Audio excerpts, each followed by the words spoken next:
Well, a lot's happening tonight. We'll get you caught up on some of the other big stories that we're following here.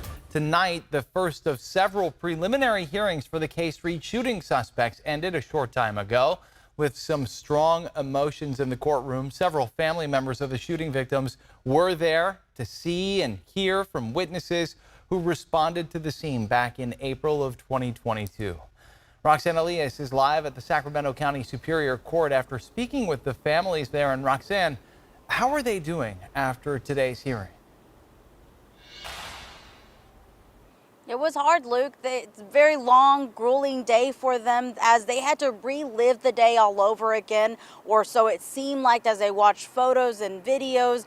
Now, some of them were so emotional they couldn't even speak to me on camera, but they tell me that they want justice to be the outcome. Now, earlier today in the courtroom, it was a packed room as the families of victims as well as the 3 defendants sat listening to accounts of that day.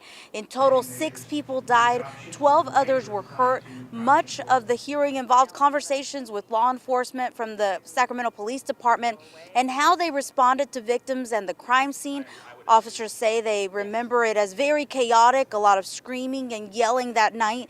For the first time, some families also watched video and looked at pictures of the loved ones they lost that day. At one point, 2 mothers erupted in tears, one fainting, which put the hearing on pause until she could be helped. The founder of Impact, who is advocating for the families involved, says it's obviously a very difficult time on the first day because they're having to see and hear things that they haven't seen or heard yet. Meanwhile, families and the father of Sergio Harris, one of the deadly victims, says it's a waiting game until they can get a verdict.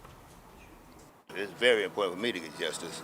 If it's happening, it's going to happen. Emotions are high, understandably. And then there's a fear factor, right? So safety is always an issue. And so a lot of these families have never been in the same room. And so they're going to hear some things that are going to cause them to feel very high emotions. We have to set this matter. Preliminary hearings will begin again next week on Friday around 10 in the morning. More witnesses are expected to give their testimony and their accounts of that deadly night. Luke. Just hard to imagine what it must be like for those families having to relive that night that their loved ones died. Our Roxanne Elias live for us tonight. Roxanne, thank you for that reporting.